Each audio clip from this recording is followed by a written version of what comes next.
Bonjour, ce 31 août et 1er septembre 2011, la CCNM a été invitée par Ruralytics à son université d'été pour présenter notre laboratoire des usages.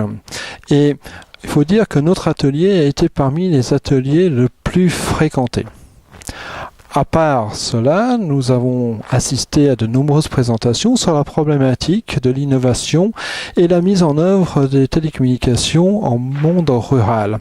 Et là, c'est passionnant parce qu'on s'aperçoit qu'il y a une dissonance entre les politiques, où le ministre nous a expliqué que 100% du territoire est couvert par le haut débit, territoire qui se résume en fait à la métropole, parce qu'à aucun moment il n'a été question de la Martinique ou de la Guadeloupe ou des Caraïbes.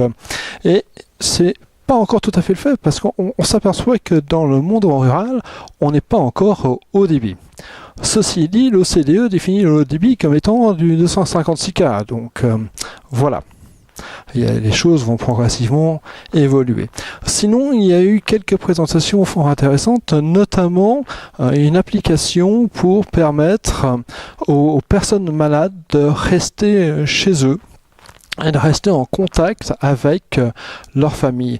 Et là, c'est peut-être quelque chose qu'il faudrait que l'on regarde, parce qu'il y a un certain nombre de personnes des Antilles qui vont se faire soigner en métropole, et leurs familles, pour des raisons évidentes, restent chez eux. Donc il y a cette problématique de lien.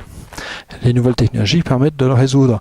Il y a aussi une présentation du livre numérique pour les conseils généraux pour pouvoir mettre à disposition des informations. Alors on a aussi vu la mise en application de réseaux sociaux de proximité. Et là, c'est quelque chose d'assez innovant et intéressant, où les plateformes ont été développées pour permettre à des communautés sur des territoires définis de pouvoir échanger avec eux-mêmes. Et le grand enseignement, c'est que les utilisateurs ne souhaitent pas que ce soit la propriété d'un opérateur particulier, que ce soit une communauté de communes, que ce soit une région ou un opérateur. Il faut que ce soit pris en charge par les utilisateurs.